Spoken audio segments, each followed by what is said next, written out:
Today's topic is the best COVID-19 impact on economy, as just Shamli Madam has mentioned, its challenges, opportunities, and where we are heading. We are very concerned about the current situation to gain in-depth updates and knowledge from our expert speaker, and it will surely help us to understand and find the ways to overcome from the alarming situations.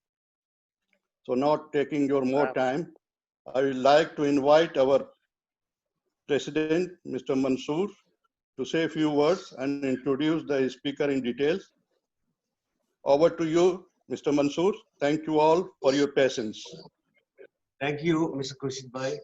And first of all, I welcome all and already welcomed our Sonia ji and Manoj Shinde ji and all our committee members and all the participants. Today, first of all, I wish a very happy birthday to our beloved leader Rahul Gandhi ji. Even though he asked everybody not to celebrate today his birthday because of COVID and or a lot of soldiers, I mean, around 20 soldiers died in the border. So that's why he specially instructed everybody not to participate his birthday. Still, okay, in the outbreak of COVID-19 has created a global health crisis that has deep impact on the way we uh, perceive our world and our everyday lives. This pandemic has not only affected health, but has pushed the global economy into recession, which means the economy starts shrinking and growth stop. Indian Overseas Congress Bahrain have taken initiatives to provide, along with the KHK Heroes Foundation, to support those affected due to this pandemic by helping them, offering our support and guidance over this pandemic crisis. Every crisis brings challenges and threats to entrepreneurs and their organizations. The COVID-19 crisis has affected societies and economy around the globe, will permanently reshape our world as it continues to unfold. While fallout from the crisis amplify familiar risk and create new ones, change at the scale also creates inception for managing systematic challenges and ways to build back. To discuss and learn more on this topic, it gives me an immense pleasure to introduce our dear friend, my brother and guest speaker, Mr. S.M. Bashir. So let me introduce a little bit about Bashir. Mr. Bashir is an MBA Sales and Management, also studied in entrepreneurship in emerging market from Harvard University. For the past 27 years involved in finance, regional operation, marketing, sales and business development, role in telecom industry, managing across Gulf, Middle East, Europe and USA and Asia. Advisor to various Gulf-based NGO also, strategic advisor and trustee for Shepherd International Academy also, and currently president of Bari Chamber of Commerce and Industry UAE, which I am also member. Welcome, Mr. Bashir. Thank you, Mr. Mansoor. If I may start, before I could say anything, it's an absolutely pleasure connecting with all the esteemed delegates out here. This is quite a different experience to connect, all our prominent personalities connected through virtual network. I will be talking today the COVID-19 impact on the economy, challenges, and of course, most importantly, the opportunity which we all are looking for.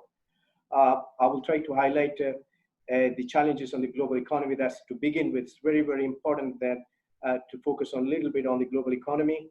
And then I want to briefly compare a 2008 recession versus 2020, what to expect and where we are heading. And of course, challenges Indian economy. And I will be covering the Gulf economy challenges. And of course, what kind of a recovery one can expect. That's everybody's in mind. And also, I will be highlighting the industries got affected and what are the industries gaining. And most importantly, last piece of my subject I'll be covering the opportunity for the professionals as well as the entrepreneurs, where to focus on that. So let me just start, begin my subject. ever since the corona outbreak, beginning of February, the entire world has changed dramatically with a short frame of time. No one is expected, neither me or no anyone is expected. And never in the past, this government has imposed a lockdown, on economies. Business were forced to shut down. People were isolated for a reason. But this has created a, huge impact on a global economy. Before I could start my subject on a global economy, I would like to highlight the type of crisis so that it will help you to understand that 2020, what kind of a crisis. There are different kind of a crisis. So let me begin my topic with starting with the three type of crisis in the economies. That's one is the economy slowdown, which you all hear. Another one is the recession, and third one is the depression. So let me explain you a little bit on what does it mean for a global economy slowdown. Economy slowdown means if country's GDP is declining compared to the previous fiscal year or quarter after quarter, if the GDP is slowing down, that means it's economy slowdown. That doesn't mean the recession. For example, what happening for the last couple of years, India is a classic example of economy slowdown for the last couple of years. If you notice, every quarter after quarter, the economy is slowing down. What does it mean, the recession? The recession. The recession means if country's GDP is declining to the negative figure for a consecutive 2 quarters or more, that means it's a recession. What was happening in 2008 when the global GDP has triggered the negative figure, that was the recession. And what does it mean the third type of crisis is the depression? The depression means the country's GDP declines a negative growth of 10 and above, and for a prolonged period of time, 3 years or more, that means it's a depression. What was happening in 1930 was the Great Depression. It has lasted for a nearly decade. So you understand the type of crisis. So when I come to 2020, you don't need to even look at the economists to tell you where we are. But let me start with my topic on the global economies. According to the Indian International Monetary Fund, IMF, according to them, that the 2020 crisis is far severe than 2008 recession, perhaps worse since 1930s depression. There is a reason behind for IMF to suggest these things. Ever since the outbreak, global stock market hardly hit in USA, and USA has to pledge $2 trillion to support the economies. And you all know that anything impacts on the US economy will have an implication impact on the rest of the world. And not only that, what also France economy suggests, the first 3 months, ever since the outbreak, the first 3 months, France experienced the worst GDP performance since a Second World War. They're not even comparing 2008 recession. What they're trying to tell is that the performance for the first 3 months is the worst since the Second World War. That gives you an idea what kind of challenges that we are going to face in 2020. As I mentioned, that USA stock market has witnessed a historical crash. Perhaps that's also one of the reasons the economy is struggling, and then US has to pump $2 trillion to support the economy. European Union GDP has plunged. Germany economy is about to shrink more than 6%. And China economy has declined record 6%. Japan economy has plunged. I'm only referring to all these heavyweight economy powerhouse. The reason why they are the one who's controlling the global economy, they are the one having the largest stake in the global GDPs. So these are in a nutshell to tell you about the impact on the global side. Now, let me just give you a brief comparison on 2008 recession versus 2020. I don't want to compare 2020 to 1930s depression. It doesn't make sense because we are not part of 1930. But of course, we were a part of 2008 crisis. We faced those challenges. We had those hardships, and we came out from 2008 recession. So let me just give you a brief comparison of 2008 versus 2020. That gives you an idea where we are heading, what type of crisis that we're going to face. Now, 2008, unlike 2020, economy, was not under lockdown.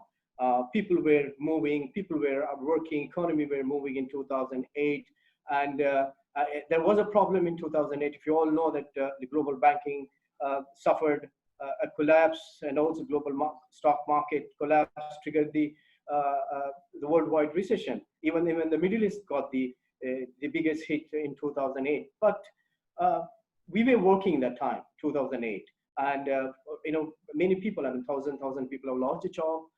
They have lost the saving, and everything was there. I mean, hardship was there. But in 2020 is entirely different. In 2008, there was a structural problem that triggered the crisis in 2008.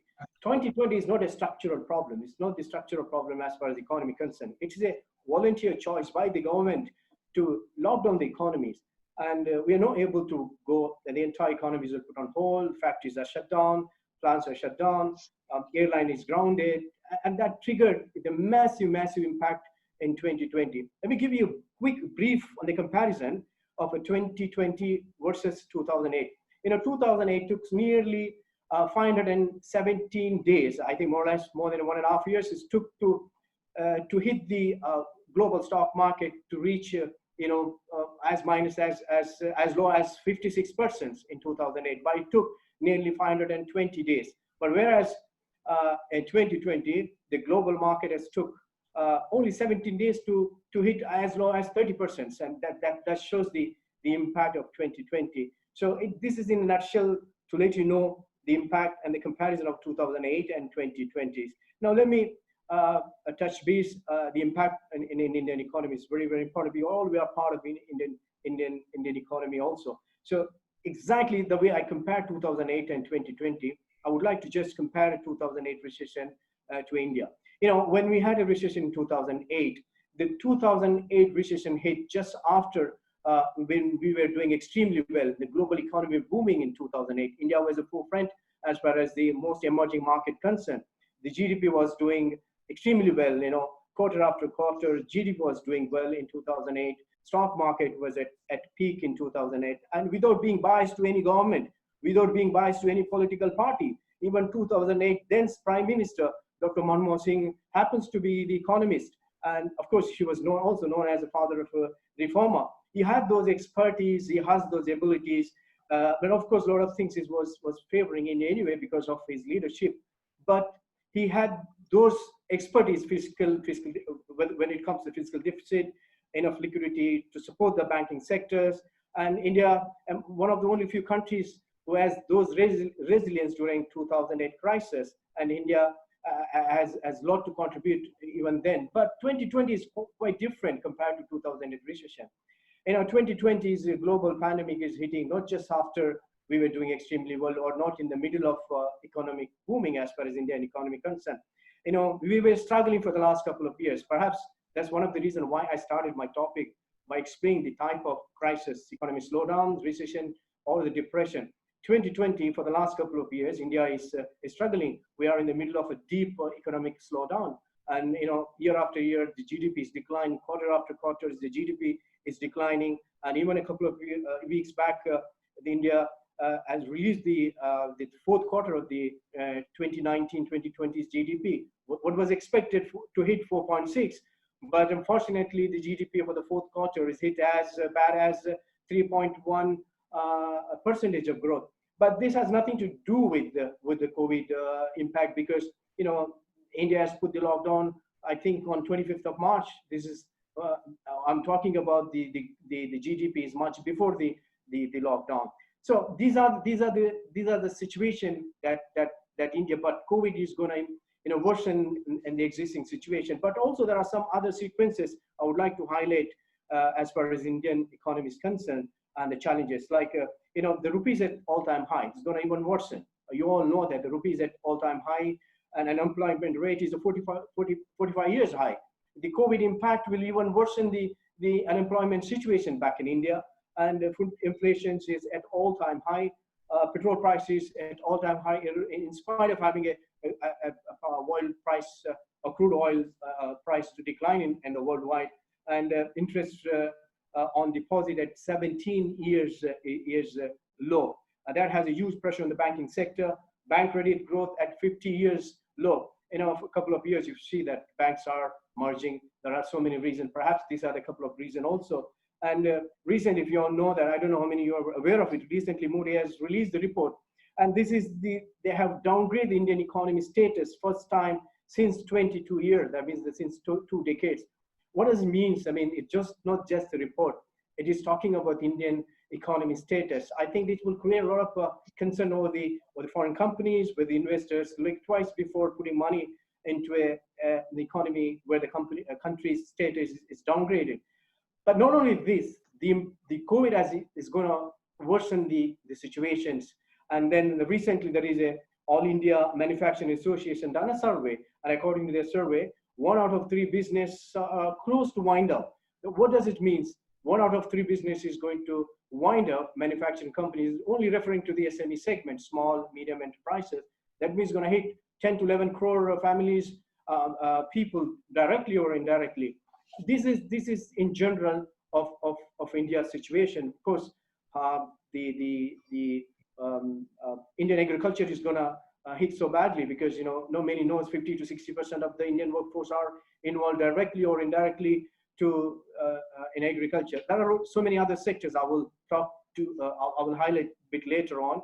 But this is in a nutshell about the challenges that India is facing as far as the global pandemic concern and the current situations. Now, it's very important to highlight about the Gulf. And I have briefly highlighted about the global economy, India. Now, let me touch base the challenges in India. Like many other countries, the Gulf also facing challenges. But unlike other countries, Gulf is facing a twin negative shock. The one is, of course, Gulf is facing because of the global pandemic shock, and second one is the decline in the oil price. Majority of the Gulf countries are, the GDP is driven by the oil. Recently, there was a major crash in the oil price, not just only because of the problem with the supply-demand, disruption in global supply-demand. Manufacturers are shut down, plants are shut down, the entire airline industry has grounded. Not only these are the reasons, but also there is another reason. There are 2 major oil-producing countries in the world, Saudi Arabia and Russia, where didn't agree on an agreement. They were supposed to agree on an agreement to limit the production so that they can maintain the oil price. So that they couldn't agree on that. That triggered also the decline in the oil price. I think 1.5 months back, you may witness the historical crash in the oil price in the global stock market. And what the economists predict, if the oil price remain 20 barrel for the remaining years, the Gulf Council countries put together are going to lose $550 million per day, not per month, $550 million per day, and that is significant. And this is in general of the Gulf is facing, as I said, Gulf is facing a twin negative shock. But also, this is other aspect. Gulf is struggling because of the airline industry is grounded. Gulf produce some of the biggest airline in the world. You can start with the Etihad Airways, Emirates Airlines, Saudi Airlines, Qatar Airways, and the Gulf Airs. They are the biggest one. Ever since the COVID outbreak, it has grounded. Of course, it has resumed, but with a limited scope. This has a huge impact on the economy as well. And then other hospitalities and tourism, especially Dubai, will face a tough challenge because Dubai is known as a global destination. And as far as the hospitality is concerned, the two GCC countries will face the toughest time is Dubai as well as Saudi. Saudi attracts millions of people every year for a Umrah and Hajj. And not many GCC countries has a diversified economy, exception to Bahrain and Dubai got those the diversified economy, but majority of GCC countries GDP is driven by the oil. And Saudi got the Vision 2030s. Bahrain has a Vision 2030. UAE has a 2030 vision. 2030's vision is all about creating a sustainable economy development, and also making sure that the country has a diversified economy, and also convert the country into most vibrant mode. But this will also need to be relooked at because COVID has brought entirely different dynamics to the industry, whether it's industries, whether it's the policymaker has to relook at the Vision 2030s. And as you know, that Expo 2020 is supposed to take place in October in Dubai. It has to move to the next year. Expo was expected to attract 20 to 25 million people. This has another huge challenge. And, you know, there's some of the surveys done by Chamber of Commerce as well as Bahrain Chamber of Commerce. And I had an opportunity to run through the Bahrain Chamber of Commerce statistic report. And, you know, the fabulous report. But what it says that, you know, 70% people, business owners are expected that the business will recover for 1 year time. And some of the, like 40, again, another 70% think that they need 2 to 3 years to recover. These are the challenges as Gulf is facing it. And of course, on a very optimistic side, compared to India or compared to other countries as far as Gulf concerned, you know, Gulf has the most advanced infrastructure in place. They have a well-equipped resources in place, highly skilled resources in place, and also known for their visionary leadership. You know, Gulf was the one of the few countries as came back in 2008 recession like never before. And being here for 27 years, and I'm very optimistic that Gulf will bounce back because of the leadership, because of the visionary. You know, just to give an example, World Health Organization is the first to applaud the Gulf leadership for the measure they have taken to address the COVID. And Kuwait was the first to put the lockdown in the regions and followed by many other countries. And the UAE is known as #1 in the world doing for a testing per millions. So, and also Gulf Council has pledged $120 billion put together. Just to give a little break up on that, Saudi has pledged $32 billion, UAE has pledged $34 billion, Oman has pledged $20 billion, Bahrain $11 billion, Kuwait $1.5 billion, Qatar is $20 billion to support the economy. And when I just went through the Bahrain Chamber of Commerce Industries report, and it shows that 70% of people have benefited, business owners have benefited from the support from the government. That is a remarkable. That's why I say that being very optimistic that Gulf will bounce back because of the way the government is supporting it. And many other government entities also supporting the government, the initiative to the business owners. This is in a nutshell about the impact on Gulf. Now, let me just give you a brief about industries affected because of the COVID impact, and also what are the industries has gained, because in every time crisis do bring opportunities. And airline industries, as rightly mentioned, that the hardest hit industry, you know, globally is expected $120 billion loss as far as the airline industry is concerned. And hospitality industries has hardly hit because of the COVID-19 impact. In GCC particularly, as you know, as I mentioned, that Dubai and Saudi will face a lot of challenges because these are the two countries that attracts millions of people for a different reason. And banking sector has struggled because of the COVID impact in GCC as well as in India. And logistic areas that has impacted because of the disruption in the global supply chain. And oil industries, of course, as I mentioned, Gulf GDP is driven by the oil, and because of decline and the lack of demand for oil, the oil industry is struggling because of COVID impact. And retail industries is something that's really going to struggle. And retail industry, the industry is going to take some more time to recover. The reason why, because you know the problem is on the health side. It's a health emergency. People will think twice before you know, going out or you know, buying anything or purchasing anything. And this challenge is always be there. And many outlets have shut down. Restaurants are struggling big time in GCC particularly. And real estate will continue to struggle for the reason why, because global pandemic has brought one new thing, is working from home. When it comes to working from home, what happens is that the commercial real estate will have a pressure post-COVID. I'm not saying that the working from home will be fully fledged in the operation, but for some extent, working from home will be a new normal. And the government sector has worked very effectively working from home.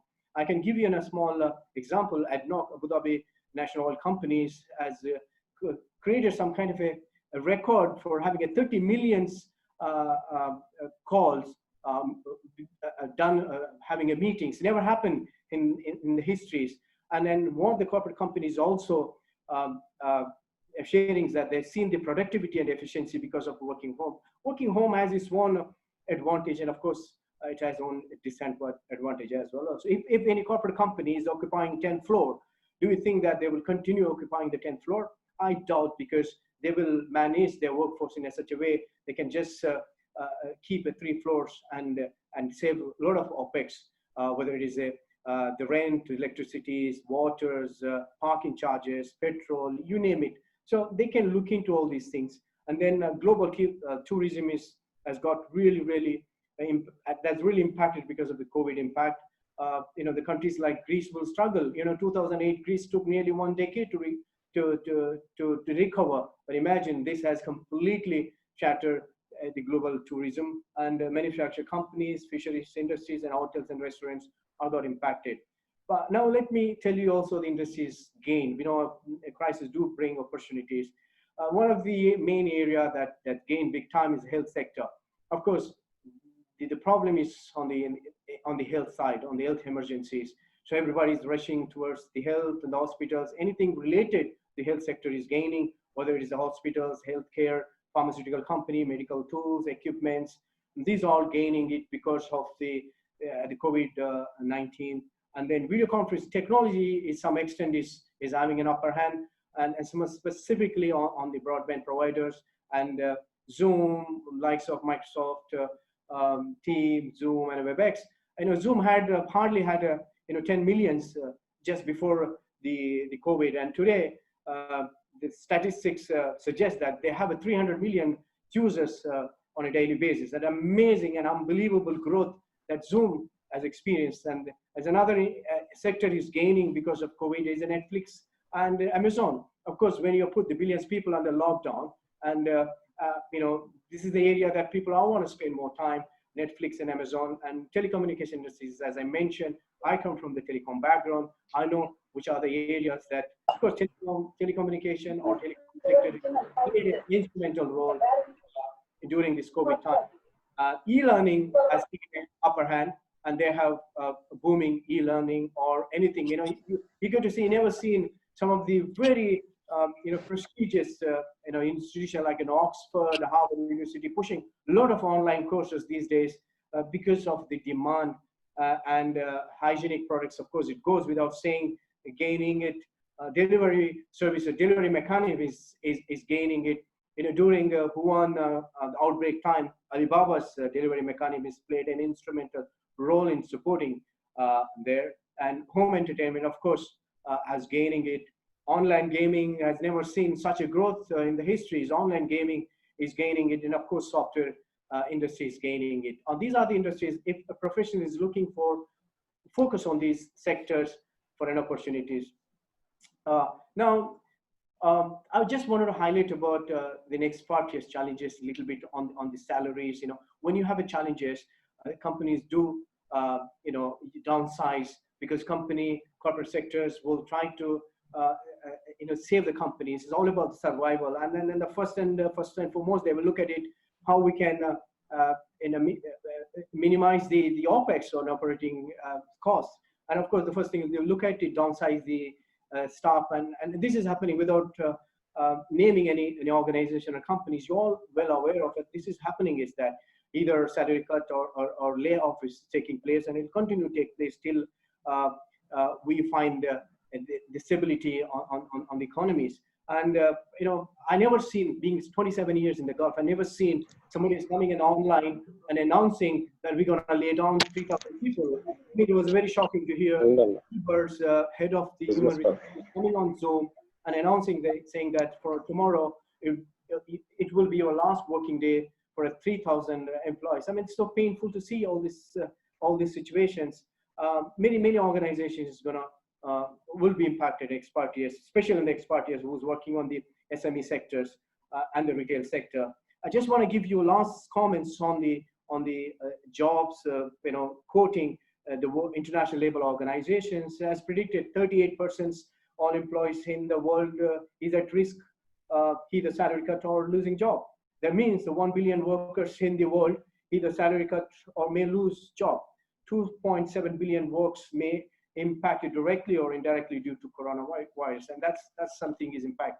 The objective of today's the discussion is all about connecting to the realities and make sure that how we can prepare ourselves to face these challenges, where to focus. And I'm sure, end of my topic, I will be highlighting the area which someone can focus on, keeping only COVID challenge in mind. And unfortunately, as far as the expatriates or employees concerned, in Gulf, we don't have a payroll protection law. Neither we have it in India. We cannot expect, because we are not a citizen. We're grateful to the Gulf countries because Gulf countries has provided for us an opportunity to earn our bread and butter. That's always been very grateful to this country. But in European countries, there are payroll protections. They do protect their citizens. When such situation, if the companies even also locked down, their employees will be remain formally kept as an employee, and they pay the normal wages. That normal wages are reimbursed by the government. And if you know that in USA, unemployment can file for a benefit, but we can't do that in India, neither here. So that's challenges will always be there. And this is in a nutshell about the expatriates and employees challenges.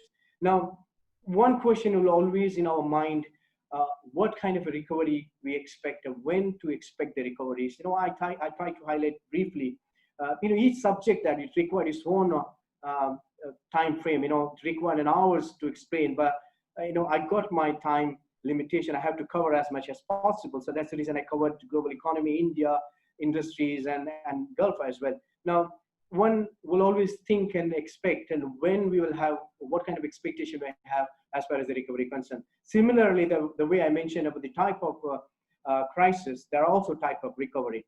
And economists, always say there are three types of recoveries. The one, V shape of recovery, U shape of recovery, and the L shape of recovery. These are the curve-based recovery. The V shape recovery, you have a sudden crash and then immediate recovery. That's the V shape recovery. Sudden crash on the global economy, and then you've got the immediate recovery mode. And then another one is a U shape recovery, which is you got the economy crash, and then it's going to stay some more time, and then recovery back. That's in the U shape recovery. And then the L shape recovery, which is you have the economy crashes, but it's going to stay for the longest time, 3-4 years, or then recovering. What happened in 1930 Great Depression, that was the L-shaped recovery. But in 2008, it was more or less in between V and U-shaped recovery. Now, if you ask me what you expect, what I expect, or anybody expect, forget about me or anybody else. Some of the biggest economists in the world are not certain about what kind of a recovery we need to expect. And I want to quote someone I admire personally, internationally renowned economist, the former RBI governor, which we all admire, Professor Raghuram Rajan, when he was asked what kind of a recovery he expect. Even Professor Rajan is not in a position to confirm what we expect and what kind of a recovery one can expect, because there's a reason behind. As I said, that the problem in 2020 is not the economical structural problem. The collapse is not because of the structural problem, because of the volunteer choice locking down the economies. And until unless you don't find the vaccine, until unless you don't find the medicine to save the lives, one cannot predict to become a normal business. So it's going to take time. And that's exactly what Professor Raghuram mentioned, that until unless you don't find the vaccine, you cannot really certain to what kind of the recovery you can expect. Now, what happened in China? We thought that China is completely in control of the virus, and a couple of weeks back, you get to hear that the Beijing has an outbreak of 150 virus. And then when New Zealand has announced that the New Zealand is the first country having a zero virus, a week back, they found 2 more virus. The problem here when it comes to, we live in a globalization world. The problem here, anywhere virus means everywhere is virus. So anywhere virus means everywhere virus. So this is a challenge we all face. So therefore, one cannot really assess what kind of recovery went to recovery. But again, one expect that by October, November, we'll have a vaccine. A lot to depend on the vaccine, and also the country is going to take kind of a measures. I will talk about a little later on as far as economy and the support concern. And let me just conclude the the growth and the challenges concerned is what the IMF International Monetary Fund projects of growth for 2020, as the global economy is going to hit a -3 growth as far as the 2020 concerns, the entire global economy. That is one little worse than 2008 recession. And advanced economy, what they're projecting, the IMF, is going to have a -6.1 growth as far as the advanced economy concerned. The likes of Japan, Germany, and European countries falls under advanced economy. An emerging market, what IMF is projecting is a 2020 is -1, talking about Middle East and India as part of the emerging market. But let me be on the optimistic side as far as the growth projection concerned. In 2021, global economy is forecasted at 5.8 growth, from a negative to a positive growth 5.8, and the advanced economy from a -6.1, a positive 2021, and a 4.5 growth. And the emerging market is going to grow 2021 6.6, and these are on the optimistic side. So this is in general, we're expecting that 2020 will allow growth, but 2020 is still far. Our focus has to be on 2020, what we need to do, how we can prepare ourselves. The deglobalizations will accelerate. Before pre-COVID, there was a pressure on the deglobalizations. You all are aware of it. US President was putting a lot of pressure on a global side to deglobalization, but some extent, I believe the COVID will accelerate the deglobalization if it is not fully fledged, but of course partially. The other countries going to take an advantage because of the deglobalizations, or also because of the COVID, is the countries like Vietnam, Bangladesh, Indonesia, and Malaysia, because China is a world factory as far as the supply concerns. But COVID has made the policymaker, the government, the industrials to learn a lesson. You can't just depending on the world factories. Now the multinational companies are relocating their factories to Vietnam. All the electronics are moving to Vietnam. Garment sectors are moving to Bangladesh. The manufacturing company are moving to Malaysia and Indonesia. India is supposed to grab an opportunity to have India pose as one of the great opportunity, great hub for foreign companies to put. But unfortunately, the border conflict will put a pressure on a multinational company. It's going to take more time, but the other country is going to take an advantage as far as the relocations concerned, the factories concerned. So this is in a nutshell about all those challenges, difficulties. Now, I wanted to start with an important session of my topic is an opportunities that where we can focus. And my opportunity will be very specific, keeping COVID in mind, keeping the industry that one can focus. And I'm trying to highlight on both professionals as well as a business people. Now, post-COVID, the industry is going to look entirely, or I can say a different skill. Post the COVID impact has put a lot of pressure on the workforce. The industry's approach will be quite different post-COVID, and the organization, the company will look for a high-skilled workforce. Therefore, it's very, very important for a professional to upgrade their skills and reskill if necessary. I tell you the problem with all of us when I say an Indian expertise is the problem when it comes to reskilling it, because we are very comfortable working with one skill for many years. We are very loyal to the company. We have to be loyal to the company, but also we are very loyal to our professions. But sometimes you will realize that the problem you are facing because of depending on one particular skill, an accountant is going to remain as an accountant. Why you can't look an alternative professions? Why can't you look for being in a sales areas? So that's the reason you need to reskill, and this is a great opportunity. 5 years back, when you really wanted to upgrade your skill, you want to have for a reskill, you need to go for an institute, you need to go for a training center. But a digital era, we live in a digital age. It has changed. You don't need to walk out. You got the face, you got the flexibilities. You have all those flexibility you can learn. So what I want to suggest and what I advise that try to focus on upgrading your skill and having a new skill. This is very, very, very important. You need to have an entirely different resume.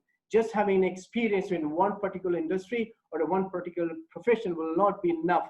You need to make sure that you have an amazing skill CV with the multiple skills, but it's very easy to achieve that. I can support you, post this session whenever you want it. You can reach me through Mr. Mohammed Mansoor. If there's anything that you want to learn, which area you need to focus. And there are so many institutions are offering, an organization offering a free training. So this, you need to focus on that. And there is another area professionally to focus on the cloud areas. Learn something on the cloud area. It's very, very important that you focus on the cloud area. Post-COVID, every organization has to transform the company into a digital mode, and the cloud will play a major role. And AWS is the first to come in the region. They have set up their compute node in Bahrain. They have their edge node in Dubai. Microsoft got 2 major data centers in the region. So there will be huge drive for the cloud. But therefore, the professional can get an opportunity to work in the cloud areas and the cloud company. You don't need to just look for a back office staff or a specialist. You can enable working in a different profession, but you need to focus. And I can help you and guide you which area you need to focus on as far as the cloud player concerned. Especially I'm focusing on AWS and Microsoft. Online education institution is providing a lot of learning, and you need to learn on coding, animation, selling skills. Selling skill will change. It's not going to be the exact selling skill, the pre-COVID. And animation will play a key role. And then digital marketing. Please do focus on digital marketing. Digital marketing will have a great opportunity for a profession to look at it. And there are so many. Google is offering a digital marketing expert for a free of charge. So many other institutions are offering it. And if you wanted to get some more details, I'm more than happy to support you and guide you. And also I can put somebody to give you an assessment. This is only, I'm doing it because this is the time we all need to support one another. And exactly what Mr. Mansoor's objective also to create this platform so that it can be beneficial for everybody. And then virtual project management, trying to learn something on the virtual project management. It's like a part of the gig economies. A lot of organizations will look for a professional who has the ability to work as a freelancer man instead of hiring for a contractual basis. Organizations are going to look for a project managers based on the specific project. So learn about being a project management, and of course, social media management is another area one need to focus. And content creation will have a huge demand post-COVID, because as part of the digitalization, as part of a lot of e-commerce, the digital content creation will play a major role. A lot of training skills available if you want it. Outbound sales skill is another area one can focus. And copywriting, not many knows copywriting is a multi-billion company. Learn something on the copywriting. I can explain you later on what copywriting is all about. And then team management. And I wanted to really advise parents, the professionals, if your children are studying, if your brother and sisters are currently studying, ask them to focus on an entirely different sector going forward, like machine learning, artificial intelligence, big data, data scientists, robotics, and these are the areas we need to focus on. And going forward, 2030 onwards, there is no much demand for the existing traditional workforce. The automation is going to replace millions of jobs. Therefore, and at the same time, there is a million job opportunity will be created in this area. So, and even the doctors, everyone wants to be a doctor. Believe me, most of the doctors' job going forward will be replaced by the robotic and automation. Therefore, focus and guide and encourage people to focus on that area. This is in general, you wanted to focus on professionals. Now, let me highlight on the business side, and this will be my last phase of the opportunity and business ideas. And this is applied for both professional as well as the business people. Now, when I'm talking about the business ideas, I want to be very specific to COVID and very specific what is achievable. I don't want to talk about your setting up a multi-million-dollar company. I don't want to talk about your setting up an industries. I wanted to talk about and share an idea is very feasible. A professional can look at and look to explore it. And I want to start with a startup. And I want to explain you the concept of startup. And if you understand the concept of startup, believe me, you will, without anybody's help, you will come up with great ideas. The startup, many people think that startup, somebody is starting a new job, or sorry, starting a new company. No, startup does not mean starting up a new company. Startup means a group of people getting together, initiating a product which can be a solution for a problem. A group of people. Startup is not done by an individual. Startup means a group of people getting together, taking an initiative to solve the problem, creating a product. Now, if you look at every startup companies, from the Amazons to Flipkart to Careem to Uber, Booking.com or Talabat, you name it. Every startup company has a reason behind its establishment. They created this startup company as a solution to solve the problem. Now, you know that the crisis do bring an opportunities, and you need to identify what are the problems exist, what are the problems surrounding me, what are the problem I'm facing it. So if I'm facing this problem, how can I solve it? You don't need to be a product specialist. You need to have a concept. If you know the concept, for example, let me tell you, give a few ideas where you can focus on a startup. Startup is also very important it's a part of the collective business support approach. You need to find a like-minded people so that all you can get together, start thinking about a concept. Now, if you can build a startup based on the 4 values: honesty, sincerity, transparency, and respect. If you build the startup concept based on these platforms, nothing can go wrong. Now, let me give you a few ideas where you can focus on a startup company. You don't need to be a specialist in product, but as long as you can visualize the concept, then you can certainly look into it. Like creating an e-store as part of the e-commerce. Now, I don't want to give you the same suggestion at Amazon or Flipkart. No, create an e-store. In your countries, in your place where you have a 5 to 10 stores, replicate those stores in your e-commerce portal. Of course, you will be having some kind of an agreement with the e-store, but it's a win-win situation for both, for you as well as the store owners, because you're creating increasing in market share. You're not investing anything. You're just being a facilitator, an aggregator, connecting their stores to a buyer. And you're creating a convenience for the buyers, because going forward, e-commerce is going to take an upper hand, and the COVID will only accelerate, post-COVID will only accelerate the e-commerce business. Why can't you build and another example? Why can't you build a street shopping, a virtual street shopping? I remember many years back, I used to go to Brigade Road in Bangalore or MG Road in Bangalore for a shopping, because those are the street known for some special shopping. Why can't you create an e-street shopping? An amazing concept. But you need to make sure that all those street product services available, that is replicated in your virtual platform. And another one, why can't you create an e-mall? It's an amazing concept to create an e-mall. I'm not talking about the mall like a city center. You can't create a name as a city, allowed, unless the city center ownership give you legality. But otherwise, you can create a virtual mall, and whatever is available, whatever the stores are available in the mall, you can replicate it in a virtual. Amazing idea. You're bringing the mall experience at the doorstep of the buyers. And e-commerce as a great opportunity, one can focus on it. Another one, why can't you create a cloud kitchen? To create a cloud kitchen, you don't need to be a chef. You need to have the concept. That exactly I mentioned. If you know someone as a chef, bring him, invite him, discuss, have a brainstorm. Instead of wasting a lot of time on the social media, why can't you engage, collaborate, contact with the like-minded people? If someone engineer, talk to him. He said that, what do you think?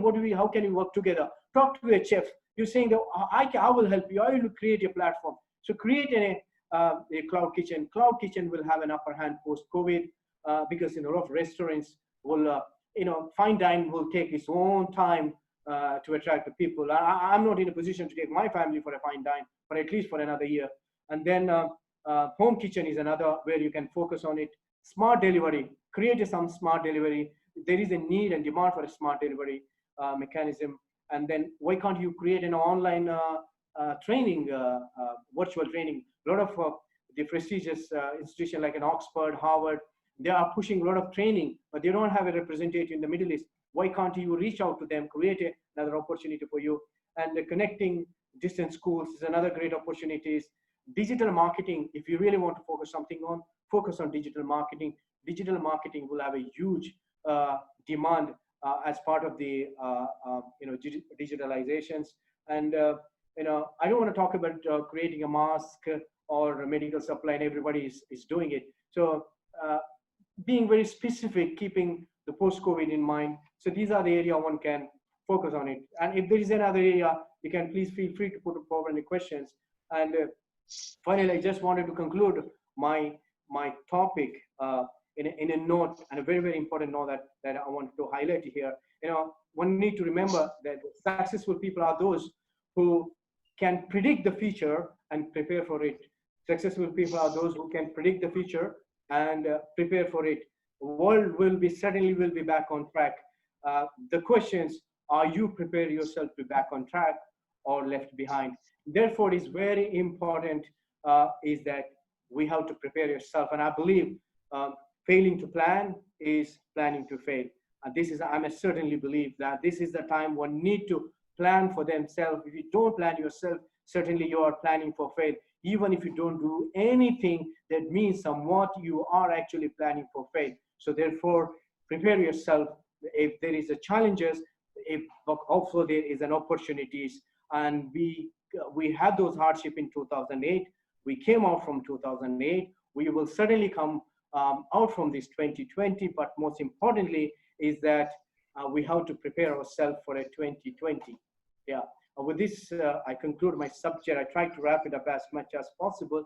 I'll take over to you, Mr. Mansoor, and the moderator for a further session. Thank you, Thank you Mr. very much, Bashir. Mr. Bashir. And it's wonderfully explained and briefed, and it was a very motivational talk by Mr. Bashir. And before I go to Mr. Khurshid ji, I would like to announce one of our special guests is here today, our All India Congress Committee General Secretary Himanshu Vyas ji, also our pillar of Indian Overseas Congress. In spite of his busy schedule, I told him this is the region based in Bahrain and GCC, and still he took his time and he came to us. Himanshu ji, thank you very much from all of us, and one sweet words from you. Yes, thank you, Mr. Mansoor.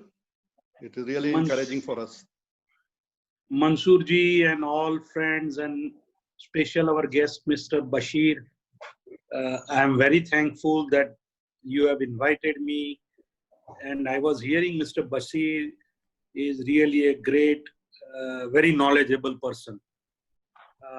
In fact, in future, I request Mr. Mansoor to, we can take him to another forum of our IOC USA also.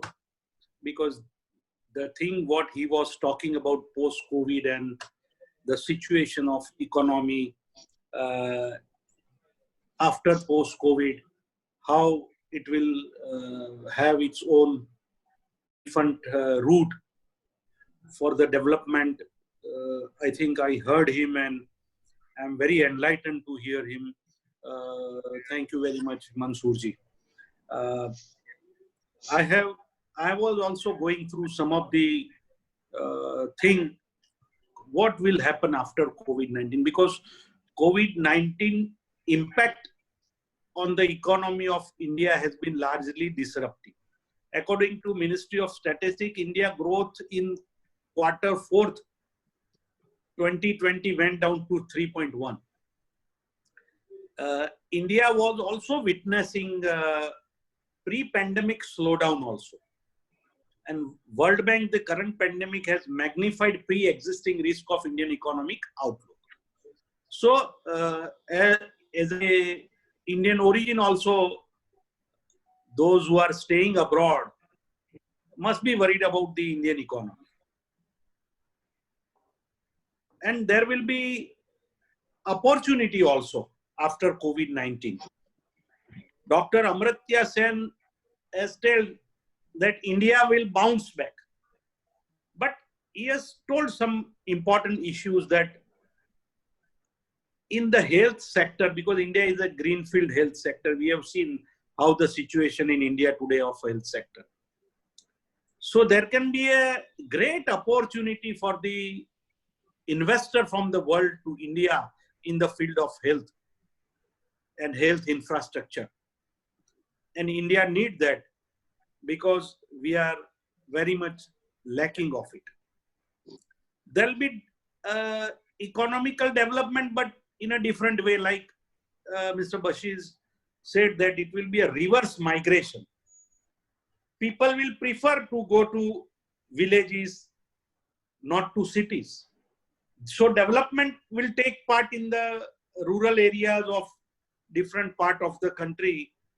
People will now think twice to go to a city for their earning. System of the education will be completely changed.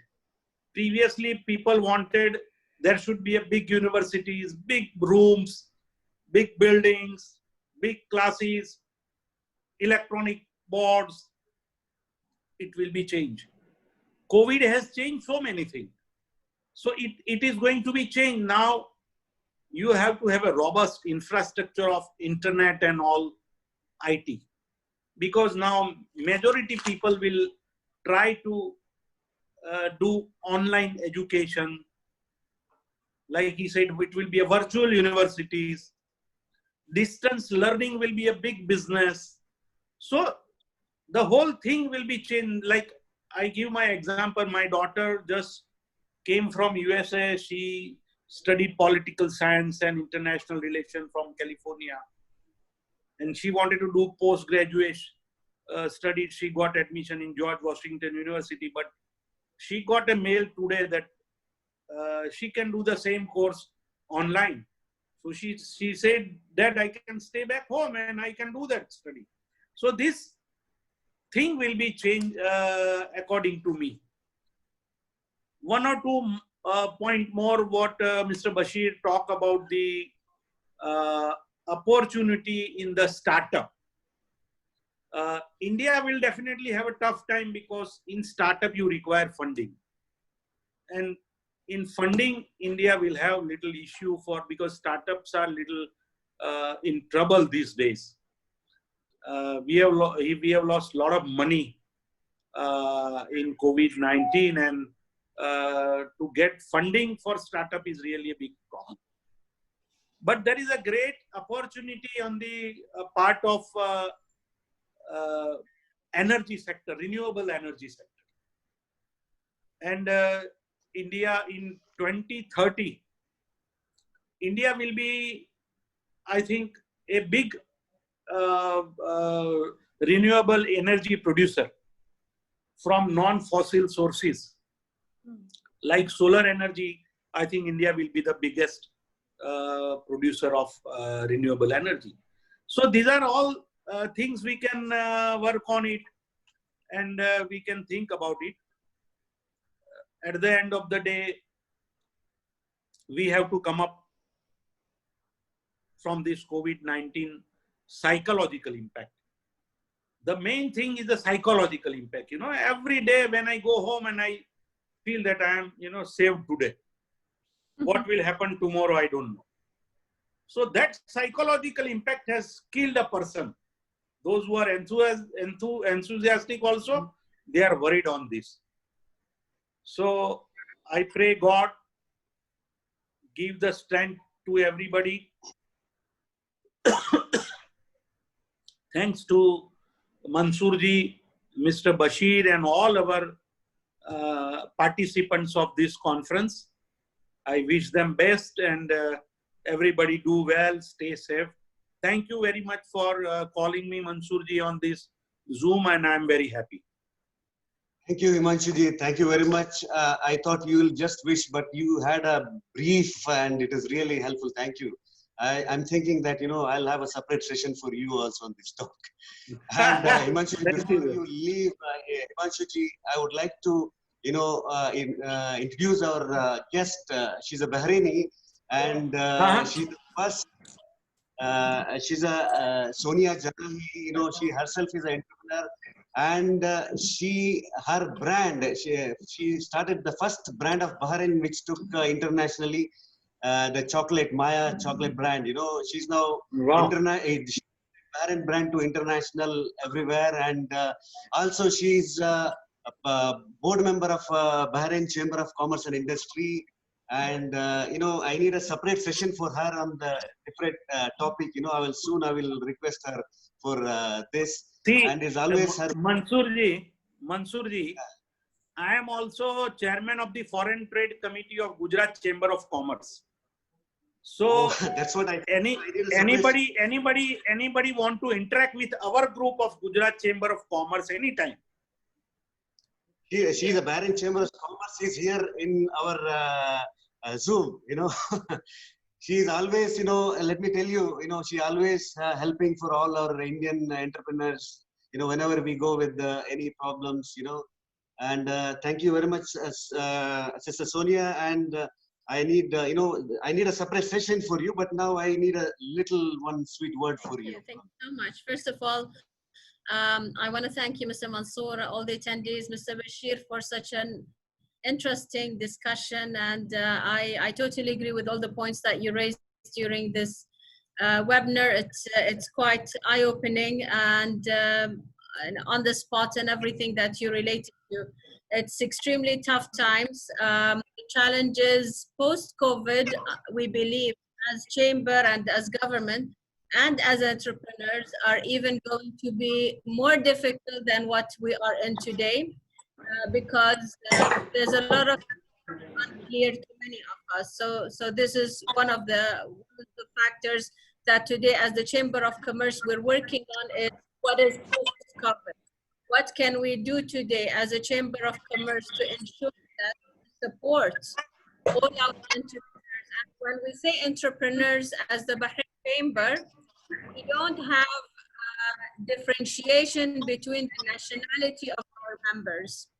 Any chamber member is eligible to all the benefits and all the advantages, regardless of nationality, regardless of who's owning the company. As long as that person or that institution has a valid commercial registration, they are our members, and we are obliged to serve them, to support them, not just within Bahrain, but also support them in creating all the necessary connections for them globally.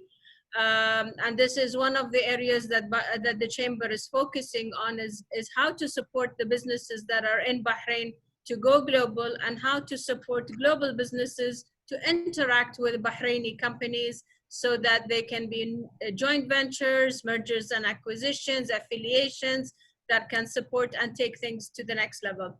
It's a very challenging, difficult time and an uncertain time. The government today, for example, announced that they foresee that the Bahrain will be clear of COVID by April 2021. February 2021. So that's quite a long time. That will affect the business. The government issued a support scheme, which is going to be ending soon. And now, yesterday, they announced they are relaunching a second support scheme to support the SMEs specifically, because they want to make sure SMEs represent 95% of all the businesses that we own in Bahrain. We have over 40,000 businesses. So the government understands and appreciates the role of the SMEs towards the economy, towards the GDP. And also they appreciate that a lot of the employees that the SMEs are hiring are non-Bahrainis or expatriates. So how can they basically ensure that their salaries are paid, their accommodation rent is paid, their medical is in place, and these are the factors that they are evaluating and debating. So basically it's tough. We need to work together, all of us, whether in Bahrain or out of Bahrain. This is a situation that is affecting a global arena and not just one specific or two specific countries. But we're also confident, based on how the governments are approaching this situation and the initiatives that they're taking, we're confident that the companies that sustain and ride this terrible wave will come out stronger and bigger. And our job is to make sure as many companies as possible do ride this difficult time so that they can sustain and get through the next level. Thank you so much. It was a pleasure being with you all and an honor. Thank you. Thank you, Sister Sonia. For your Thank you. word, before I take it to Mr. Khurshid ji for a question and session, I would like to introduce our Himanshu SG, since our formation of IOC Bahrain, due to COVID issues and many things, otherwise Himanshu who supposed to come to Bahrain to have our, for our session, IOC Bahrain session. But now I would like to introduce Himanshu SG, our team who stood with me very closely and part of our success of our all CSR, all jobs what we did on part of IOC Bahrain. I would like to introduce Khurshid Alamji, our General Secretary. He's also poet from Aligarh University and Lions Raja? Club ex-president. Yeah, and also, very since 40 years in Bahrain and well-known figure. And also he was Indian school vice chairman also.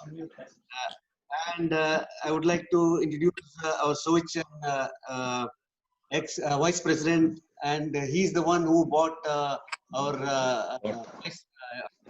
ex-president of Bahrain, Abdul Kalamji, to Bahrain.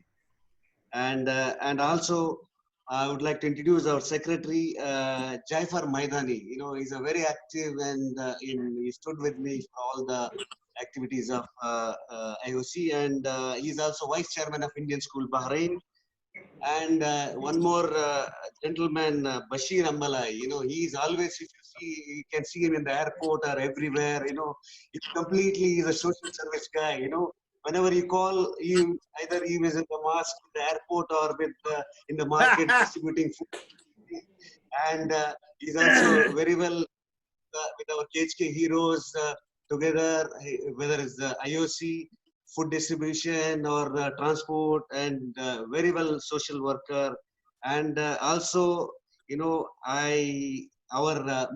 like I can say my soldier, like Mr. Gayaz, Mohammad Gayaz, he is like the person who very strongly organized the committee and organizing the volunteers in this our pandemic food distribution or whatever our service, CSR service, is very active, and any point of time, 50 volunteers, 100 volunteers, you can bring it to, in no time. And also Ibrahim Raduham, and he's a young leader of OICC. He's a young, he's a youth leader of OICC also, but now he's a secretary to our Indian Overseas Congress. So these battalions who worked, very closely to, to IOC to different level, Himanshuji. And Thank you. Meantime, and also I would like to today, there is a lot of, I can say, well-known figures today attended this Zoom meeting. I can say, to start with, our ex-chairman of Indian School, Mr. Abraham John. He's a gentleman, always, any advice or anything, any initiation of CSR, he's always there to advise us. And thank you, Mr. Abraham John. And also OICC district presidents and secretaries also joined. And also I would like to thanks Anas from Youth IOIC, and also Mr. Salman Malem, young business leader, and also our Abdul Razak Haji is from KPCC president. He also today is in our and Inu Palatingal and Ishrat. And I would like to also Mr. Basha, Mr. Krish, and also I would like to, some of them, if I missed out, please excuse me. And I would like to take the opportunity to moderate the question and answer section to Khurshid ji. Please take it on. Thank you very much for joining. Thank you very much. Mr. Khurshid Alam. We will go for next question and answer Thank session you. now. Thank you, President, sir. I will now request Shamli John and Jafar Madani to just coordinate for the question and answer session, please. For We that, will not be able to take much more, maybe 4 or 5 questions, please. Thank you very before much. that, some more shouting is Sorry, required. sorry, I forgot to mention our future youth, I mean, Women's Wing President Shamili ji. She's always with us, very active, and she's an English lecturer in also in university. And all our programs, you know, she's not only programs, even our social activities also. She's ready in one day night. I remember that, you know, we have to help in voluntary in the COVID affected area. Like each of us, she came to volunteer herself. And thank you, Shamili. Please. Okay, 1 minute. See, before that, some more shouting is there. Mr. Advocate Paul Sebastian is here from Mahatma Gandhi Cultural Forum. And there is some, I think, Jawad and Jodi Menon. I don't know, his picture is not there. And Actually, he's left. He just left, leaving us a message. We have like Ricky here. he might be from Palakkad Ben- Association. Then there was Bobby Parail, also OICC secretary, and Amir Beg, the Urdu Association president, I think. There are some more people. Now the first question, I think, Ms. Shamili, you can take off. If you will ask, who, can you tell the name of the person to ask the question? He is here, right? Yeah, he is here, I think. Ryan is there, Bernard. Unmute him. Hello. Hello. Hi. Could you Yeah. please ask the question that you have Bernard in does. your mind, very related to the topic?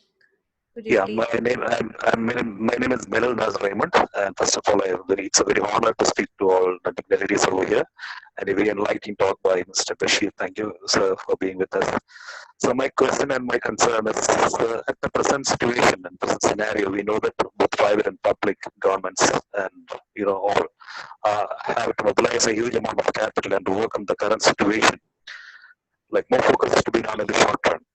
So this, how will affect the sustainable development in the long run? You have pointed out that many jobs will be created, but my concern is at the same time, a huge amount of unemployment may be on the rise because basic reason may be due to lack of capital or something.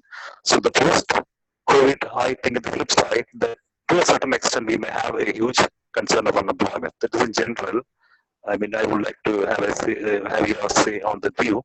And one more thing I would like to add is that regarding the Indian economy, the tax constraint into the GST and stuff, and we have a lack of demand. So at present, India focuses, in the name of fiscal policy, they are focusing more on RBI. So is the liquidity position enough to maintain the good amount of outcome in this current scenario? And do we need more public expenditure, which at present we cannot, to create employment opportunities? So my general question, as well as the context of Indian economy, is both in relation to employment. Thank you, sir. Your mic is not clear. Okay, now I think Mr. Bashir Saab, you heard already. You got an idea about the question? I tried No, to pick. There was a lot of. Family, better, ask the gentleman to send the question in writing so that you can read at least, because the question was not clear. Okay, let me answer. Yeah, Yeah, could you please give us the question on the chat because the voice was not clear, sir. it's already given. Right now also. Could you please answer then? Okay, Shimli, meanwhile, let me answer. I think I tried to make it possible. But before I could answer, I want to congratulate Madam Sonia Janahi for coming up with such a fabulous and a fantastic statistic report as far as the Bahrain Chamber of Commerce and concerned. I think all I want to tell that you have touched the pulse of every issues of the business owners, and for me, you have set an example. How one chamber is supposed to work, and brilliant. I think Bahrain Chamber of Commerce has played an instrumental role bridging between the government as well as the business owners. A commendable job to begin with. So let me just answer quickly on whatever I tried to grab from these questions that asking how does the impact on the sustainable development of an economy. You can't just simply answer yes or no because it has its own situation to answer these questions. It will have an impact on the sustainable development prospect at the larger scale. Absolutely, there is no second thought of it. Sustainability is made up with various pillars. Primarily there are pillars like you have the economy pillars, societies, and the environment. But currently, what's happening is that there are two pillars are shaking. One is the society because of the deadly virus, and second one is the economy. And therefore there will be a challenge, and there will be also a challenge on. There will be an impact on the sustainable development of an economy. Now, we have entered in a race against the time, in a race to find a treatment for a COVID-19, a race to prepare for a recovery, and also a race to achieve the sustainable development. One thing is very sure, and I'm sure Madam Sonia and I will also agree, everyone's learned a lesson because of COVID-19 impact. The policymaker, the government, the economists, the industries, everyone has learned a lesson. The pandemic has exposed a fundamental weakness in our global system, and economy works in a certain ecosystem. The International Monetary Fund has reassessed the prospect for growth for 2020 and 2021. They have declared that we have entered a recession as bad as or worse than 2009. What does it say is that this will have an impact not only on the current economy, but also impact on the sustainable development. Not many is aware of, in 2015, United Nations has created a blueprint for a sustainable development agenda. They have done a 3-year assessment worldwide, 193 countries part of this. This need to be relooked at because rightly mentioned that it has somehow exposed the weakness in various sectors. Now, what I can tell you coming from the telecom background is that technology will play a key role in defining the sustainable economy development. And I'm sure Madam Sonia will agree also that Bahrain is coming up with focusing more on the digital economy. I think Bahrain is the first to launch the virtual mall. That's a fantastic idea because that's going to create a lot of job opportunities or entrepreneurship for the people working, living within the Bahrain. Let me tell you how crucial to technology. Every country has a 2030 vision. 2030's vision is not only just focusing on diversifying the economy, but also sustainable the economy development, and also making sure that every country is convert themselves into a most vibrant mode. Now, during that time, the technology may be 3 or 4 priority, but COVID has changed the priority. COVID has put the technology as a #1 priority. Going forward, technology will be playing the role. Economy will be driven by the technology. And I just want to give you one example how important is the Korea. Korea has recently launched DNA plus USA deal. DNA plus USA. USA is not referring to United States. DNA, D stands for data, N stands for network, which is referring to the 5th generation wireless technology, and A stands for artificial intelligence. U stands for untapped segment or untapped economy. What is untapped economy? Untapped economy is nothing but the digital economy, a virtual segment where you have a huge opportunities. And of course, S stands for societies, which is all about digitalizing the society. So therefore, the digital will play and the technology will play a major role. 10 years from now, the data will be a new oil. So therefore, there will be an impact going forward. And but as far as GCC is concerned, where we are we equipped enough to cope up with things? And I want to tell you, coming from the telecom background, compared to many other countries, Gulf is far ahead in terms of the infrastructure as far as the telecom concerned. Some of the countries' technology or infrastructure is at par with Europe. Of course, we're not comparing the commercially, we are quite different, which on the higher side, but technology-wise, yes. Next 1.5 years, 5G will be rolled out across GCC. This is going to accelerate the digitalization. And of course, technology and digitalization will play a major role going forward, the economy and the sustainability. And as I said, that technology, the economy will be driven by the technology. That was an amazing and wonderful and expertise answer to, very knowledgeable and very consoling answer. Thank you for that. And now we have the second question. I think we have a second question from Mr. Haris from UAE. He is there now. Haris, you can unmute and talk. Not there, right? Mr. Jay, he's not there. I think he's having some problem with his internet. Can I ask a question on his behalf? Yeah, Yeah, please. Mr. Anil Govind. Yes. Yeah. Good afternoon to everyone. Thank you, Mr. Bashir. It was a very interesting talk about the COVID and its impact on the global economy. And I really like the way you actually compared 2018 slowdown with 2020, which according to you is going to be a big difference that we can find in 2020. And there are a lot of challenges ahead of us. Am I clear to you? Can you hear me properly? Yeah, I can hear you loud and clear. Yeah. Okay. Yeah. So my question is, everyone is now worried about sending money to India, and what will be the safest mode of keeping money in India, like for in the COVID and post-COVID periods. What do you think, or what do you think that the person working in the Gulf must invest his money so that he will get growth and safety for the investment?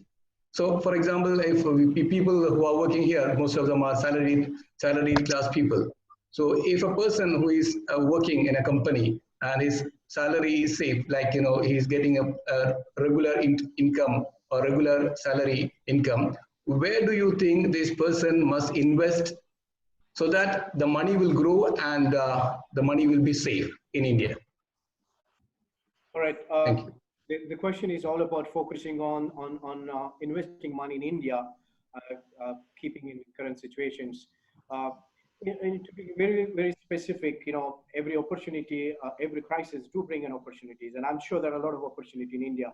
But it's very important that, you assess the market, you do your research and make sure that where you're going to put your hard-earned money, and that also during very difficult situation. I'm not a person who's going to suggest on the stock market, because I don't want to advise where to market, where to put money as far as the stock market is concerned. But of course, even some of the industries and some of the sectors are gaining in the stock market, likes of technologies, e-commerce, and the health sectors are gaining it. But again, I don't want to suggest putting money in the stock market. That's not my area. But I can suggest you that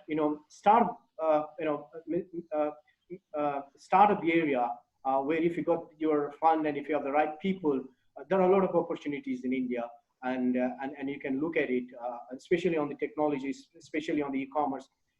I tell you that e-commerce will play a major role. It's going to be a multi-billion-dollar companies going forward. And then infrastructure is growing, and as far as India concerns, the multinational companies likes of Mubadalas, likes of Facebook, and are all investing a lot of money in Indian infrastructures. Jio got the node for an investment by the foreign entities. That means there is a lot of digitalizations taking place in India. So you got an opportunity to explore and invest as far as the technology and the digital sector concerned. So those are my expert area where I can, at least advise you to look at it.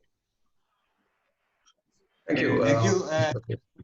Meanwhile, Madam Aarti Mr. Jafar, I would like to interrupt 1 minute. Just now, one of our very special guests joined. She's none other than Dr. Aarti Krishnan, the chairman of KPCC NRI Cell, secretary overseas Indian Congress, Middle East, former deputy chairman of NRI Cell, Government of Karnataka, former advisor, Ministry of Overseas Indian Affairs, Government of India, and former community development officer at Embassy of India, Washington, DC.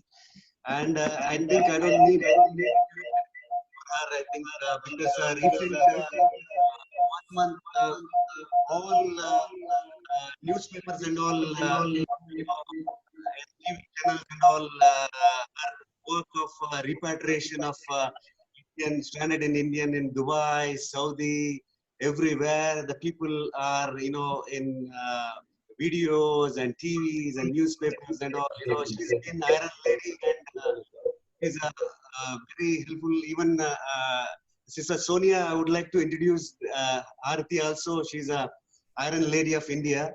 And thank you, Future, Madam. future Final. foreign minister. Future foreign minister. Future Yeah, foreign.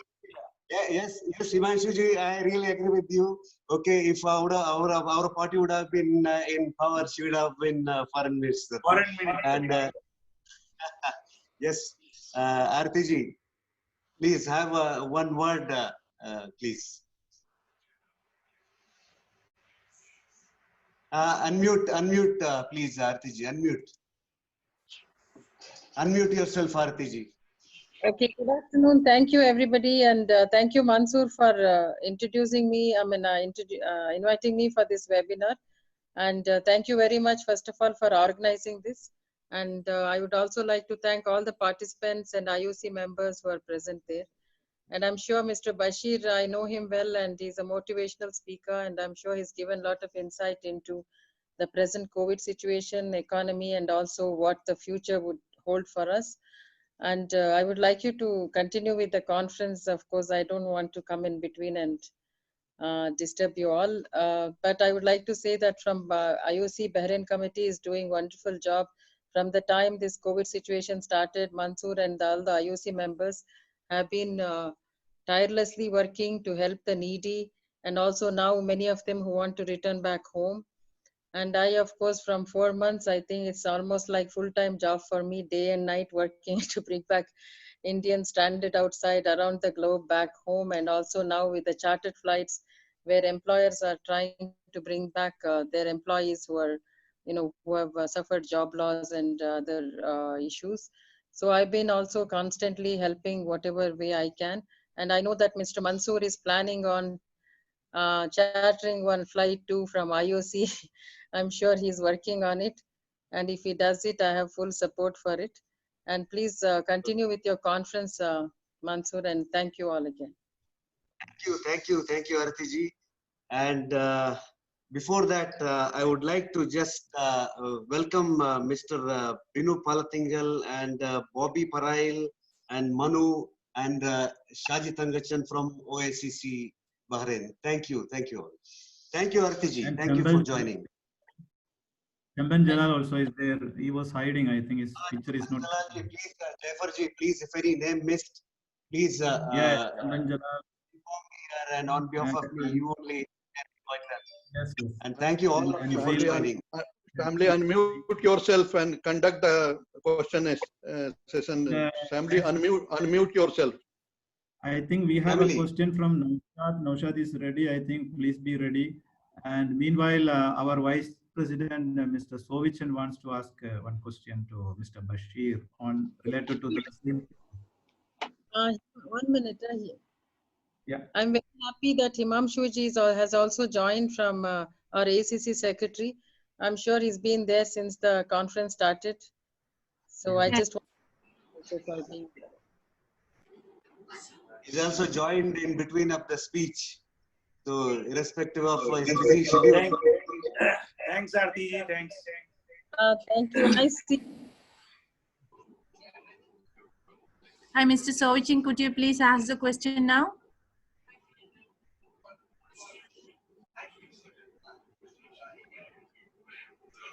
Sovichan, unmute yourself. Sovichan. Unmute. Sovichan ji, unmute. Can you? No, mic is not connected, Sovichan. Mic is not Unmute connected. yourself.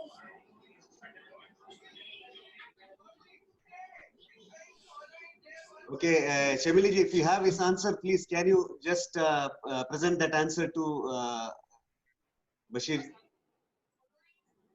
The question here, of course, we have the question here. How it will be affecting low-income people, housemates and gardeners? How this situation will affect all the low-income people? That's a question I wish to ask.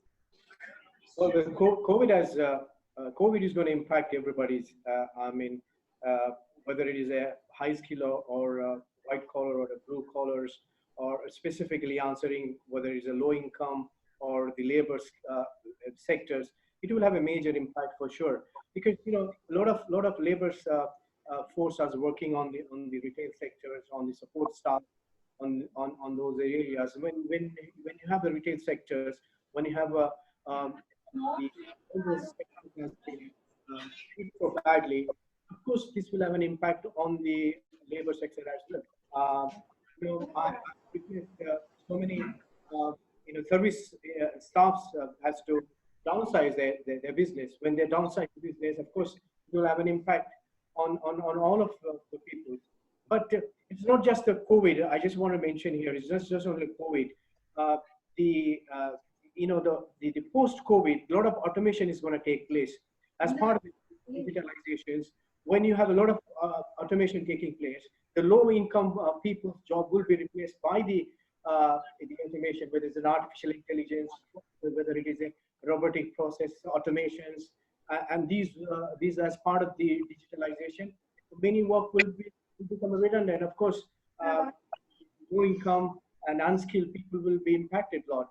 So therefore, that's one of the reasons why I have mentioned that it's very important that you upgrade your skill, and try to find a diversify the profession. Don't just stick to one profession. Thank you, Bashirji, for answering the question. And I think Mr. Abraham John having a question here related to the same topic. I think we short the question and definitely. First of all, let me appreciate our very special guest brought by our Honorable President, Mr. Mansoor. Thank you, Bashirji. My question is very simple. How do you find the impact of COVID-19 pandemic influence on the Indian economy, on the basis of a very large number of Indians are going to be returned to India? How the economy of India is going to be affected by the return of number of Gulf NRIs? That is my simple question. Thank you, Mr. Abraham. I think during my subject and topics, I have briefly highlighted about the current situation as far as Indian economy is concerned. It's not 2008 cases. It's quite different in 2020. Even before COVID, we were having an economy slowdown. We were struggling for the last couple of years. The COVID is only worsened the situation as far as the unemployment concerned. In India, is having a 45 years the highest unemployment rate. But being very specific, answering your questions, what will happen to the expatriates when, there are 1,000 people already on their way to India. This will put a lot of burden on Indian economy for sure, because unemployment is going to further worsen the situation. And, I don't want to be biased to any political party, but I given my own comparison of what Dr. Manmohan Singh has taken initiative back in 2008 compared to 2020s. So it's a very challenging time for everybody. So until unless government takes some severe steps, particularly supporting the employment or supporting the expatriates who are returning, the things will be very, very difficult. Of course, the state government also need to take their own kind of steps in order to safeguard. But at the end of the day, it's all about the Indian economy, how it is going to support it. And it's going to worsen, to be very honest, and you don't need to be doesn't need to be an expert to understand.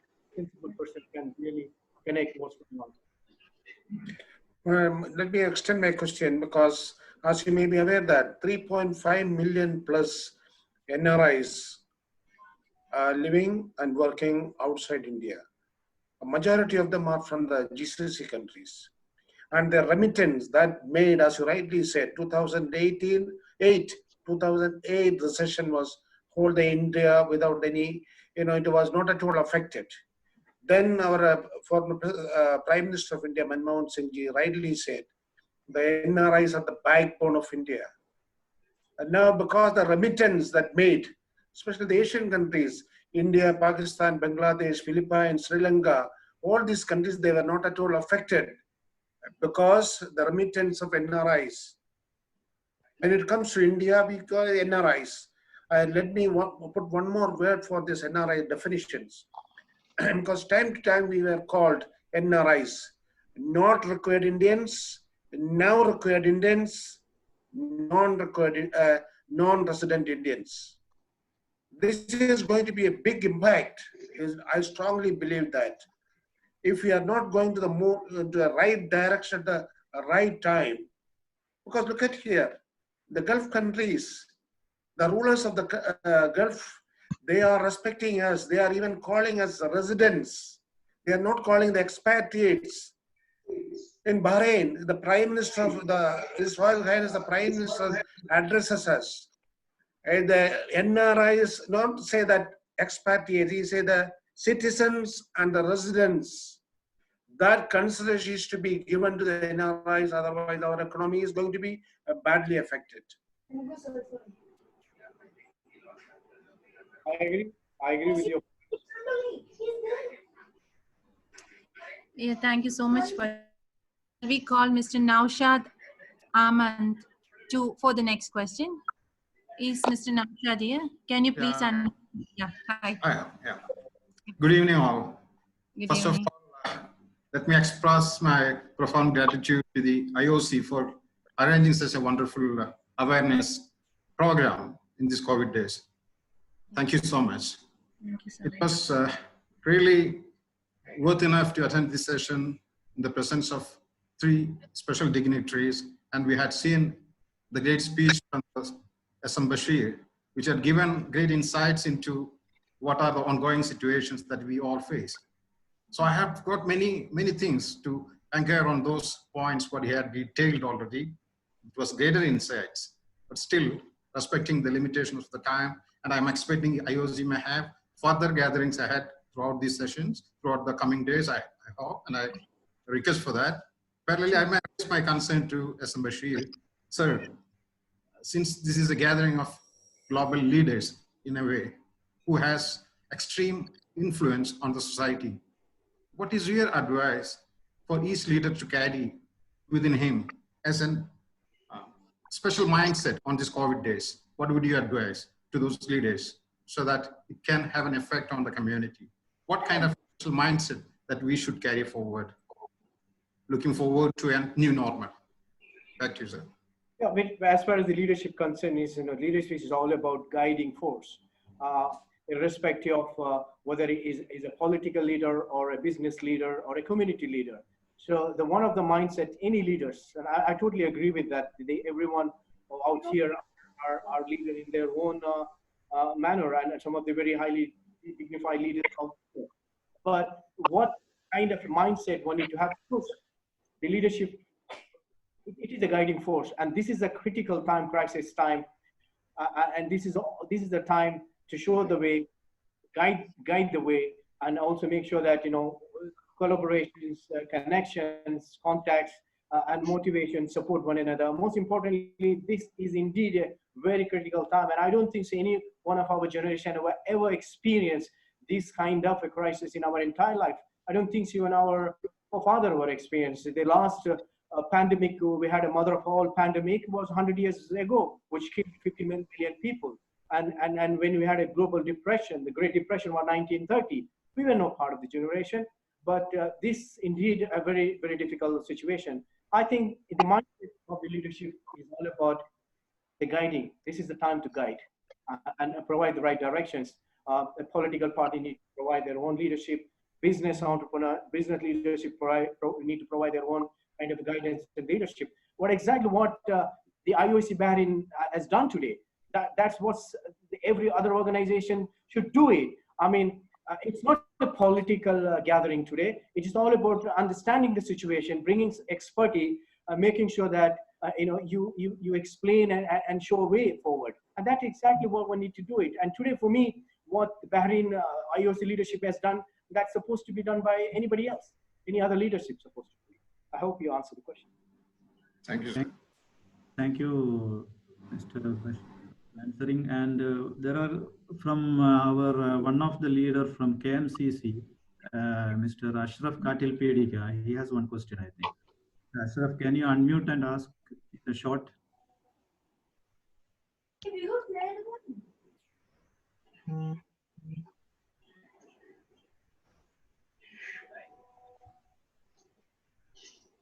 No, it's not. Actually, this virtual meeting was supposed to be for 1.5 hours, including the question and answer session.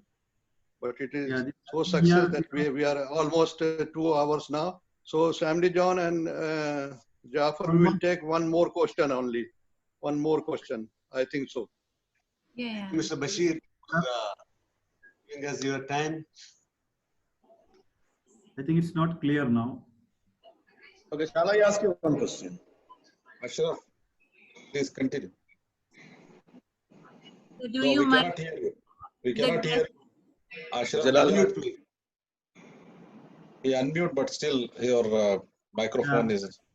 Ashraf, we cannot hear you, and we will later answer your question. Please send it in the chat box. Okay, Yeah, thank you. but I think we can ask our chief guest to answer our questions in the WhatsApp later on if he has spent a lot of time. Shamli, already I sent in chat box my question. Can you read the chat box?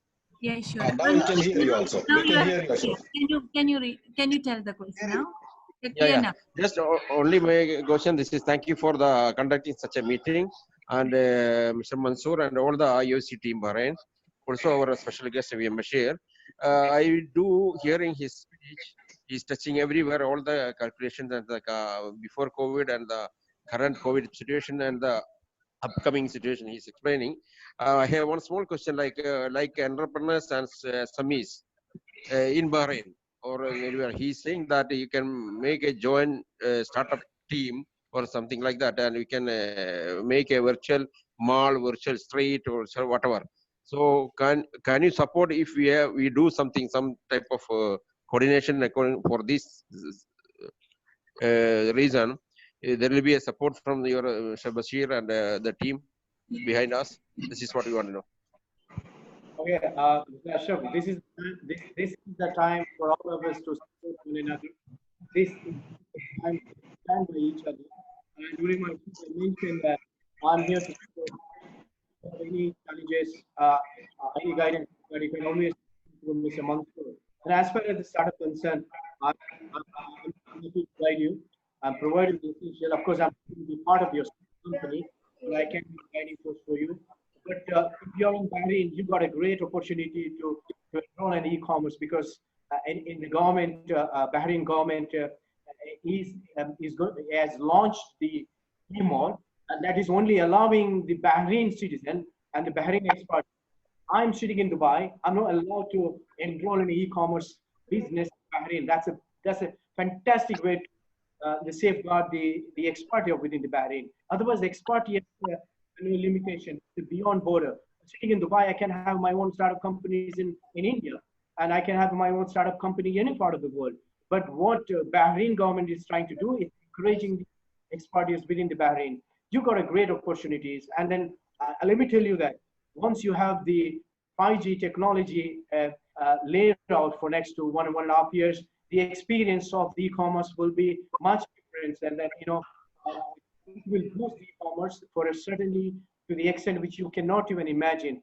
I just want to give you a quick understanding of what is the 5G technology compared to what you're currently having an LTE or a 4G experience. If the LTE is going to take 5 to 7 minutes to download a high definition movie, the 5G network is going to take 7 to 10 seconds to download that kind of a. Imagine if you have that kind of an experience, all your experience with e-commerce and the online will be far better, user-friendly, and a lot of e-commerce will push for the high definition product catalog, and then every product will be in your doorsteps. Some of the biggest retail sector like a Carrefour, traditionally they have a one leg of business because you need to walk into their supermarket to do their shoppings, but they're also now pushing a lot of their product through e-commerce. So e-commerce have a great scope and opportunity, particularly people in Bahrain, because government is supporting. Thank you very much, Mr. Majid. Thank you very much. We can take up this issue with the BCC and we can really think about it. It's a very good subject. Thank you. Bahrain. Thank you, Mansoor. For answering, and I think we can wind up now. Is there anyone? We conclude now. We will conclude. By the time we would ask our executive committee members, those who are here, to say I request Jafar to just pay the vote of thanks, please, and conclude the thing. Okay, anyway, I think hope You have to say something, Shamli, you have to say something. I was thinking like maybe the executive committee members like Mr. Mohammed Gayas, Ibrahim, Sovichin, they have to Yes, if yes. they Okay, they okay. They want to say something. Yes, yeah. And then we come to the conclude with the vote of thanks. Okay. correct, correct. Just from my side, one question. Anyway, the talk was very informative and you covered all the aspects. But my concern is like there are white collar and blue collar employees. They are on the verge of losing their jobs now. What is the quick solution for them that either being here in the Gulf or going back to India? Do you have any suggestion that how they can restart their life? I think very good question also, because somehow I try to highlight the in my topics, because I have explained that which area we need to focus, and post-COVID, the industry will not look for a same skill, and therefore there is a huge demand for an upskill or a high skill kind of a workforce post-COVID. The market dynamics will change certainly. The industry's approach will going to be changed. There's a lot of pressure on the workforce, and I'm sure because of the impact or of downsides. But what one can do, how we can make yourself more competitive, is by upgrading your skills. So when you upgrade your skills, you are not just sticking to one particular sector, but you are open to work for any other sectors.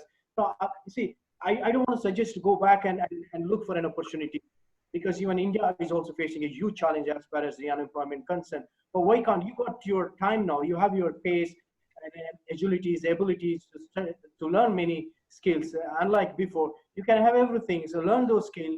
A lot of opportunities also coming, as I mentioned, that telecommunications industries or digital industries, software industry is going to boom. So why can't you focus on that? So my only suggestion to upgrade your skills, or if required, reskill, have a reskill. Don't just stick to be an accountant or an IT guy. If you want to be a sales manager, you got an opportunity also to move yourself to a sales. If you know how to communicate, you can be in any professions. Thank I you think so one much. last question from Mr. Shamban Jalal. Okay. Thank you, President Mansoor Saab and Bashir Saab and all the executive committee of IOC. My question is that, from past and present experiences, can India survive Corona, after the Corona, and even without the Indian National Congress in power? Because both policies are different. And this is my question, that how can India successfully survive without Indian National Congress in power? Policy changes. This is out of context. I think this is out of context of our subject today. Yeah, maybe. Politics versus economy. Maybe he. Here, Bashir ji specifically said this is not a political meeting. I'm just referring to the policies. No, I got your point, and I can answer without being any being a political answer. I can be unpolitically. I can answer it is. I did a comparison of 2008, and I did a comparison with 2020, and also I have referred why 2008, not just because we were doing well, but because the head of the state happens to be an economist. Now, I don't want to comment anything on the current scenario, but if you ask me what you think, other than Congress, is there any other way? My only answer is being the economist, being the expert, being someone who understands the pulse of India, and give them a try. I mean, do you have any leadership other than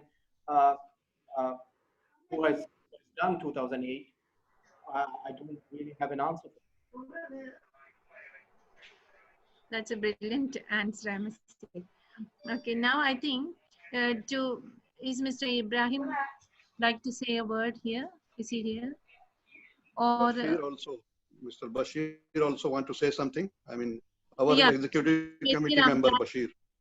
Mr. Bashir Ambalai, Mr. Ibrahim, if they wish to say one, could you please say something? Hello? No. I think they are already. Bashir not here, I think.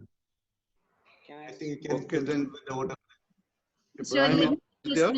Ibrahim? He's here. Okay. Can I please?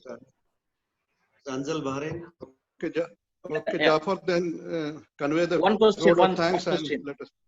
Sure, We sure. have Mr. Ansel from. Yeah. Havard. Actually, a very good speech. I would say great thankful to you. And my question is like, what would be the impact of standard of living pre-COVID and post-COVID situation? So what would be? It's going to be the same like before, or how do you compare that one? Standard of living has nothing to do with any influence. Standard of living has to do with how you wanted to maintain your post-COVID lifestyle, right? And people are changing it. People are not having that kind of a life that they had before or pre-COVID. Certainly, the consumer sentiment is different, and you or me, our sentiment will change. Before, I wouldn't mind going and spending a lot of money, but I will think twice before going money, because this is very important. Because we all worry about the future of the families, of the children, and we think twice before even putting 1 rupees or 1 dirhams or one dirham, right? So this will change, but this is not going to change forever. But this is based on the situation. Lifestyle has to change. But you can't have the same lifestyle, can you? Great. Thank you. Anyway, I think Advocate Paul Sebastian have anything to, because he was. Yes, I want to ask one question. First of all, I would like to appreciate the organizers for organizing such a wonderful meeting. One question is, nowadays, most of the governments are functioning in an undeclared emergency style without any proper accountability or transparency. So what will be the impact of this style of functioning on the economy? One answer precisely will be a disaster. Look at the comparison. Look at the comparison with Gulf and India currently. Look at the comparison Gulf. Look at the way Gulf countries has been functioning. Look at the way they got those diversified mechanism. Look at the way they have transformed the government sectors. Is anyone ever experienced having a problem as far as the government activity service concerned? I done my work sitting at home. I got my car renewed. I got my insurance renewed. Everything was functioning absolutely. You don't feel it that the government has locked down or shut down as far as the Gulf country concerned, because they put a lot of infrastructure in place, far-sighted thinking. And of course, you don't have challenges here, unlike here. They can plan it for next 20 years. They can plan it for next 50 years. There's no changes in next every 5 years. But India is quite different. Lack of infrastructure, lack of policy, and when you have this kind of a disaster, and nobody knows. I'm sorry, I'm not a political guy. I don't want to comment, and you all know what's going on. I don't know, honestly. This is a disaster. I can just to answer you, disaster. Thank you so much. Let me request Mr. Jaffer to convey the vote of thanks, and we And it's a short, thankful speech only, and it's really amazing and very fruitful ideas already arised from this meeting, and even very creative thing. And even the last Ashraf question was very creative, and even he was, at least one of the person is benefiting. It is a great thing by hosting such a thing from IOC side. And on behalf of the Indian Overseas Congress, I want to thank you first, Mr. Bashir, for insightful presentation today regarding the subject now. And even I got some messages from through WhatsApp, and we need one more session from you, because it's gone to like a water, like very nicely. Nobody is boring. And thank you very much for Mr. Bashir, and big thanks to our AICC former spokesperson and IOC Dr. Aradhi Krishna and Himanshu Vyas. He was here, and Mr. Himanshu was here, and he gave us very good supportive speech also for us. And there was a lot of people participated here even from other GCC also, Dubai, Qatar, and Saudi also. Some people was there, and thank you for all, and thanks. And there was a lot of leaders, and if anyone's name we missed, and please next time, please, we will shout their name and let it. And we need more ideas from this onwards. And we had to take it, and especially there was from Bahrain Chamber of Commerce one representative. Now I saw Himanshu was also Gujarat Chamber of Commerce representative, and this meeting became a very, very fruitful, and we had to take it forward now. Because Thank you. Thank you very much, and thanks a lot, and thanks a lot for all. Thank you all of you, and especially Mr. Accepting in a short notice and giving a wonderful speech, and also Abraham Johnji and our committee members Jaifarji, Shamil especially, Khurshidji, and thank you very much for all who really cooperated today and worked to make it success. Thank you all.